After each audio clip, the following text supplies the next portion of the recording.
Hey Tanner, we're about to start episode 2 of the WWN Year in Review, but I think we're missing something. Yep, it's late again. Sort of this happens every day in this class. Wait, do you hear that? Yeah, I can feel his aura. What up, y'all? What did I miss? Oh, we already started? Dang it. Alright, well, better late than never, I guess.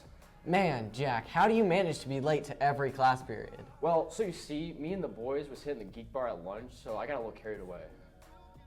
Are we kidding, Munir? We were supposed to be filming the end of year show, but instead you're in here doing despicable things in the parking lot? Okay, well, let's not dwell on the past, boys. Let's just get into our first show. We start episode 2 of our Year in Review show with a state champion. This year, for the first time in school history, the cheer team brought home a state title. After a rough start at the beginning of the year, the cheer team had to bow out at a couple competitions. The team came together for an incredible run in a fantastic showing at a state championship. Here is a look back at the season written and produced by Leah Carey and Brecken Fisbeck.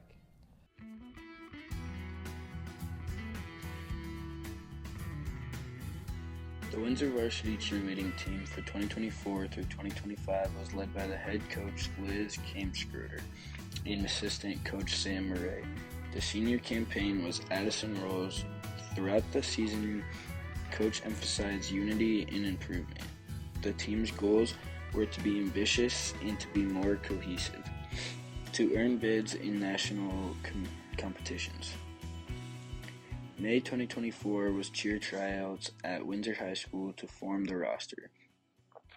They had intense gym workouts and stunt training throughout the summer.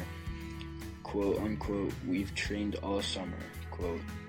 Coach Kamskruder said.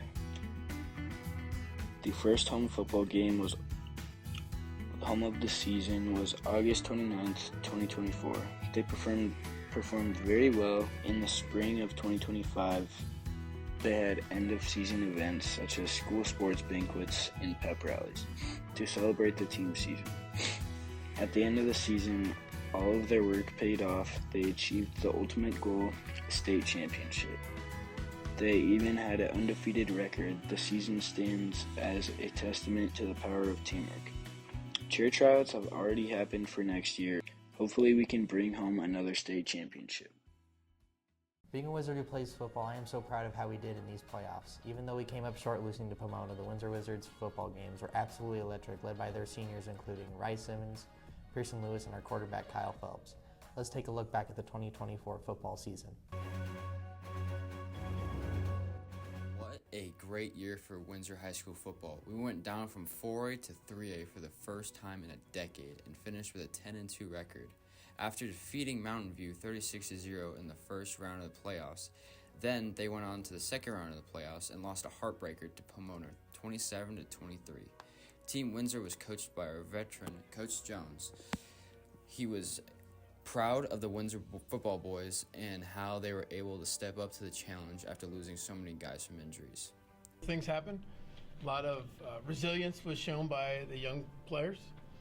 We had 17 guys injured throughout the year, most kids ever since I've been here in one season, and we were strong enough mentally and physically to go 10-2, make it to the second round of playoffs, lose a really tight game, and it was really a testament to how much the kids believed in one another. We're going to continue to introduce a little chaos into our lives.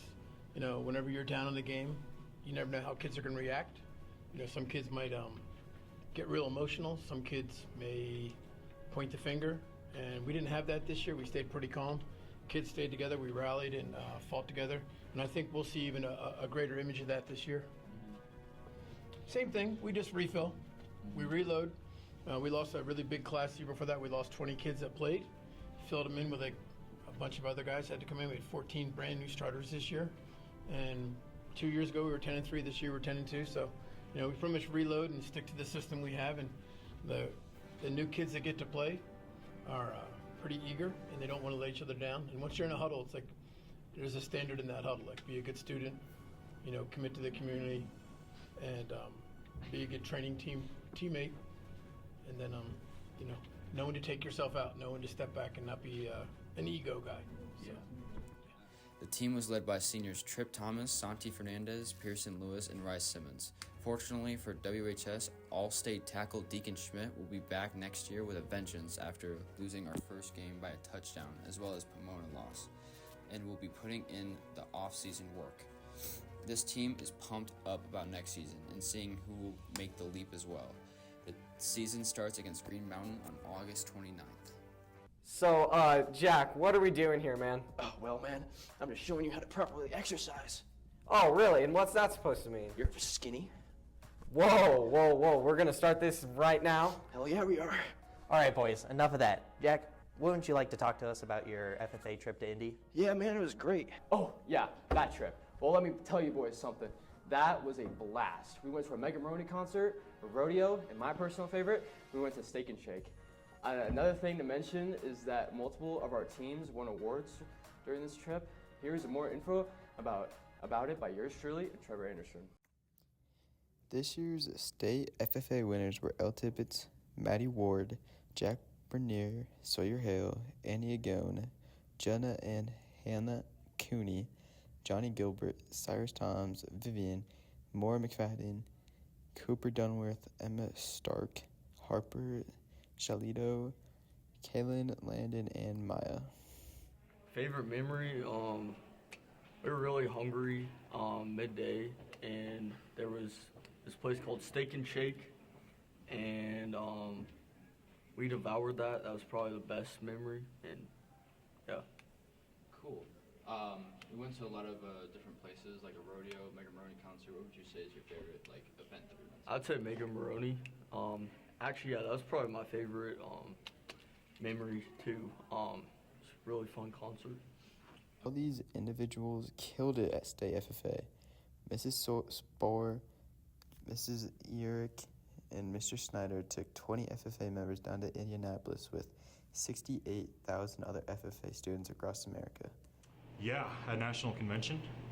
That was a pretty exciting trip, definitely. So we had 3 teams that competed. We had our floriculture team, our vet science team, and our horse judging team. And thankfully, since we have 3 advisors and 3 coaches, I really only had to worry about focusing the horse judging team. And I co-coached that with a community member that coached them last year too. So it was fun getting to step into that and work with them in the weeks preparing leading up to the contest. And they ended up placing gold at the national contest, which we were pretty excited about. It was also a lot of fun for us to be able to have the opportunity to take 3 teams in the first place, because to win 3 state contests in FFA the same year is pretty unheard of. So it was a pretty exciting trip. Yeah. That's a good question, because like you said, there were so many good events and things that we did. I love the industry tours. Like when we went to the honey farm, I thought that was a lot of fun. Going to the organic farm was pretty cool. And I'm gonna be honest, I'm not much of a Megan Maroney fan, but going to that concert and seeing how excited you and Sawyer got and how you guys were able to sing along to practically every song was pretty wild. So the comedic aspect for me, that might have been one of my favorite parts of the trip, was watching that. Sweet. The floral vet science team earned a silver recognition, and the horse evaluation team earned a gold and finished top 10. Of the 12 students who competed, 2 earned bronzes, 5 earned silver, and 5 earned gold. Every single one of them were having incredible memories and a lot of inspiration. It was fun. It was a very big accomplishment to be there and compete. I really enjoyed it. I enjoyed the rodeo and the concert. Back to the sports side, another WHS team in the fall came oh so close to winning a state title as well. The girls softball team gave up 3 runs in 4 games at the state tournament. Unfortunately, they ran into a dynasty in Lutheran in the finals and fell short, losing 1-0. Here is Sebastian Lopez and Tanner Guffey with more on a fantastic girls softball season.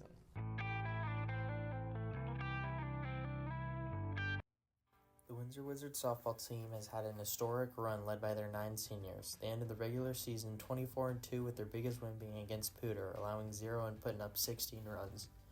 The Wizards did have 1 shutout led by their senior Jack Hartecker. They also outscored their opponents 272-67. The Wizards did phenomenal in the playoffs, allowing a total of 3 runs in 4 games. In total, ended up finishing second, just coming up short losing to Lutheran. The road to the playoffs, however, were much easier, outscoring Northridge, Palmer Ridge, and Pueblo County 25-2, absolutely dominating the playoffs leading up to the state championship. I'm here at Aurora Sports Park. My name is Caden Sanger, and this is Lucas Penn alongside me. We are here to witness the 4A softball state championship.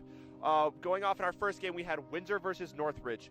Windsor started off with a banger, and I'm going to have Lucas talk about how that first half went. In the first half, we had Izzy, and she hit a grand slam to be the first score on the board. It was amazing first half for the Wizards. And we cannot forget about the pitcher, Addie White, too. She had amazing strikeouts in the first half as well. Back to you, Caden.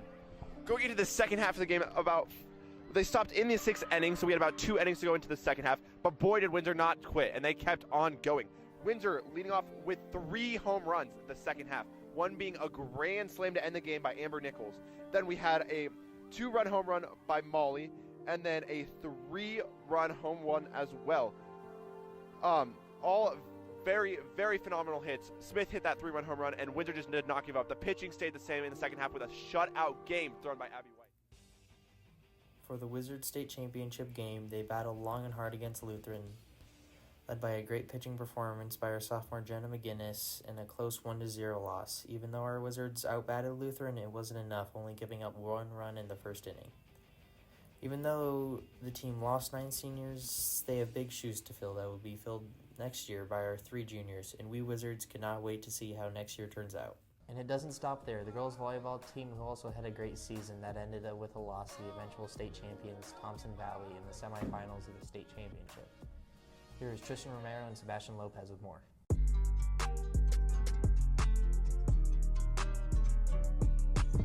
This year, our Lady Wizards volleyball players had an incredible season.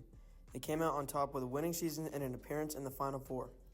Some of our key starters this year were senior Cadence Marsh, sophomore Jada Northdorf, and sophomore Avery Smiley. Cadence Marsh was named the Max Preps Player of the Year for Windsor. The girls this year lost their first game, but they then came together and grew throughout the season to eventually make it to the Final Four. Yeah, so we started, our first game was against Eaton and we lost, but then conference play was kind of rough, but then as the season progressed, we got a lot better, and it's like our teamwork got a lot better, and then we went to the Cheyenne Mountain tournament, and we did really well against some harder teams, and then state, we ended up going to the Final Four, and then we won. Our Wizards ended the year with a 21-10 record, going 8-3 at home, 5-2 away, and 8-4 in the league. In the 5A, 4A Northern League, the Lady Wizards were ranked 3rd, but going into the playoffs, we were ranked number 9. In the first round, the Lady Wizards went in strong, beating the number 8 seed Lutheran High School 3-1. They faced some adversity in the second round, losing to the number 1 ranked Thompson Valley 3-1. During the third round, our Wizards came back and made a big upset, beating the number 2 ranked Lewis Palmer 3-1. Sadly, in the semifinals, the Wizards went up against the eventual state champions Thompson Valley Eagles again, and they were defeated 3-0. Although they lost in the semifinals, the Lady Wizards showed endless amounts of grit, hard work, and love for each other on the court. It's definitely a lot of mental toughness that you need to have, because they're obviously a good team and they're obviously better than us, but it made us tougher throughout the season, like having to play them so much and playing them at state twice. It definitely made us better. This past season, Jada Northdorf had an incredible sophomore year, with some incredible stats with an impressive 106 sets played, never playing less than 2 sets per game, a total of 47 aces while serving, and 89.4% serving percentage. Those are just some of the impressive stats proving how much talent we have on this team and the high quality of coaching. The future looks bright for our Wizards going to the next season, as the team only loses 1 senior. For the Windsor Wizards Broadcasting Network, I'm Sebastian Lopez.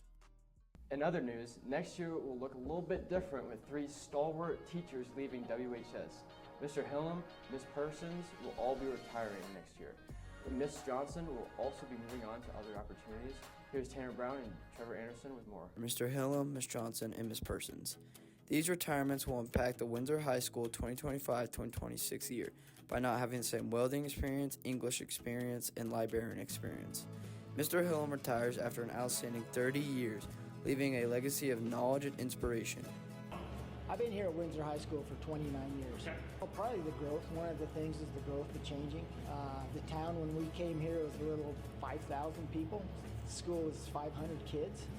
You know, now what, we're up close to 50,000 in population, so in the 1,200 kids or whatever. So it's got to be, you know, that's the big change. Got to be probably the relationships and the connections with the students and the staff. You know, seeing kids come into the program as well, not knowing how to weld, and seeing them take on that challenge and seeing them be successful at that, and then maybe going out and get into the field. Yeah.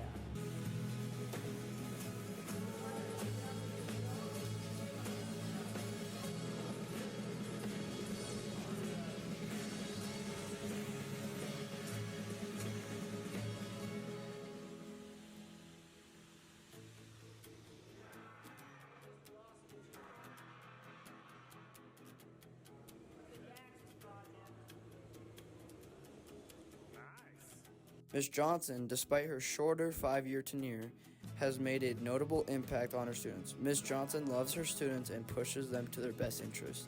She also loves being able to be there for her students when they need it. What a way to start. I have absolutely loved my time at Windsor High School, but I'm also just ready for some changes, and I have some future career goals I want to kind of set myself up for. So I'm going to miss it a lot, but I love my time here. I love the students. It's very sad to leave. I think if students can just remember that I was someone on their side, and like I might have boundaries, I might have rules, I might push you guys, but it's really, I try to make it all for your best interest, and that whether you're going through a hard time or just need help on an essay or whatever it was, that I hope I was there for them.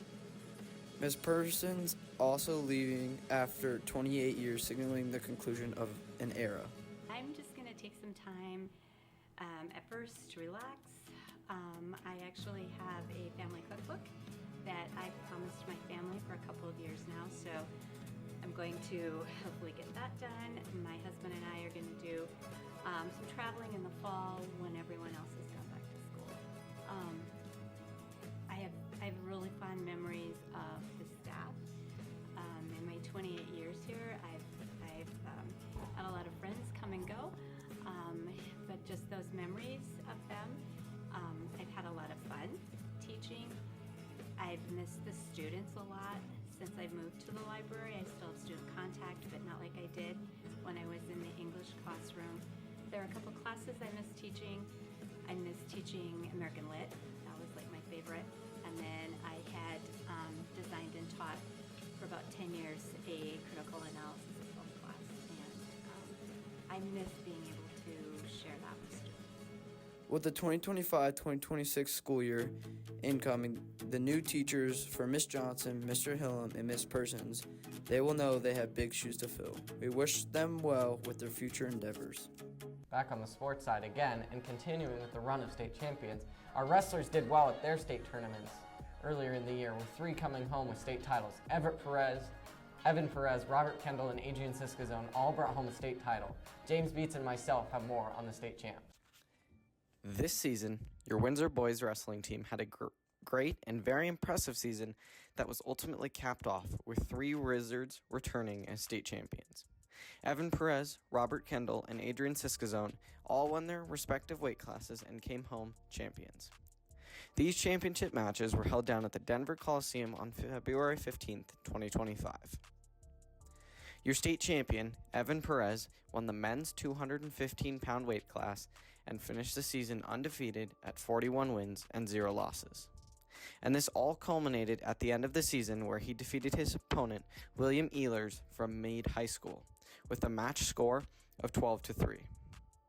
Robert Kendall finished his season at 38 wins and 1 loss after his victory over Garrett Hendrickson from Thompson Valley with a match score of 12-4 to secure his victory in the men's 165-pound weight class.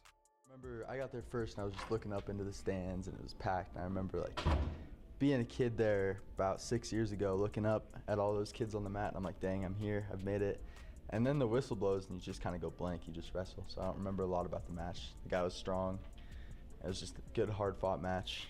And yeah, and then I remember after getting my hand raised, going and talking to my family and my coaches and just getting all the congratulations. Adrian Siskazone finished his season at 24 wins and 5 losses after his victory over David Sanchez from Pueblo Central to secure the men's 150-pound division title. Feels good. I get to eat again, so I've been fattening up, and I don't have to worry about cutting weight or like the pressure with wrestling and all that, so feels nice to be done with that. The Windsor boys wrestling season was a big success for all 3 champions. Evan Perez, Robert Kendall, and Adrian Siskazone each finished the season with impressive records overall and a state championship win in all of their respective weight classes. Congratulations to all 3 champions on their great seasons and their state championships. More than any other year, it seems as though the parking lot situation has been an issue with the back lot filling up quickly and more sophomores getting their licenses.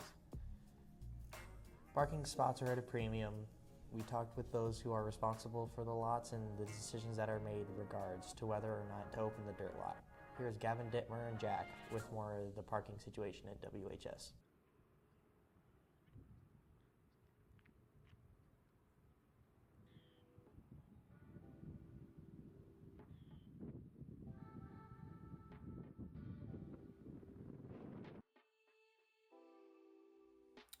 In the years 2024 and 2025, the WHS parking lot has seen a growing number of new students with licenses, and with that creates more cars in the parking lot, with leaving less space for students who have already had their license.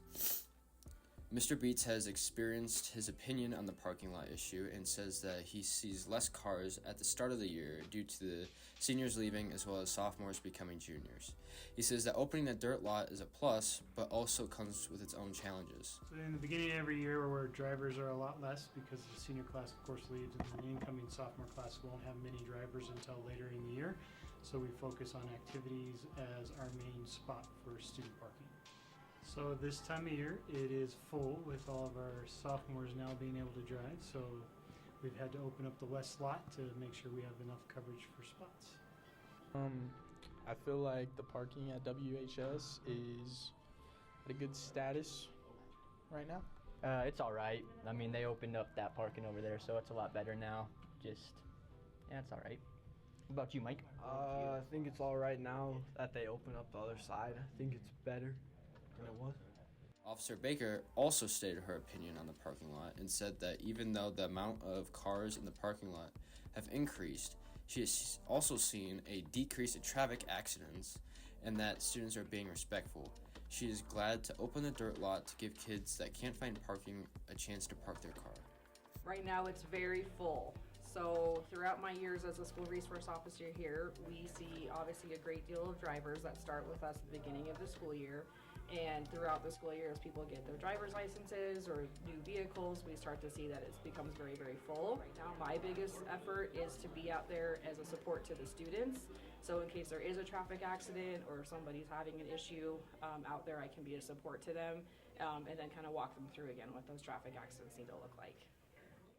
Well, that's going to do it for this year in review shows. Jack, do you have any big plans this summer? Oh man, I got so many. I plan to tan, hit the Geek Bar, and fish the entire summer. Will, what about you? I gotta brush up on some broadcasting and get ready for next year. Brush up on my football statistics as well. I can't wait for the fall season. That sounds great. I myself am going to spend the summer sneaking into private lakes in hopes of catching a trophy fish. We hope you all have a great summer, and we will see you in August.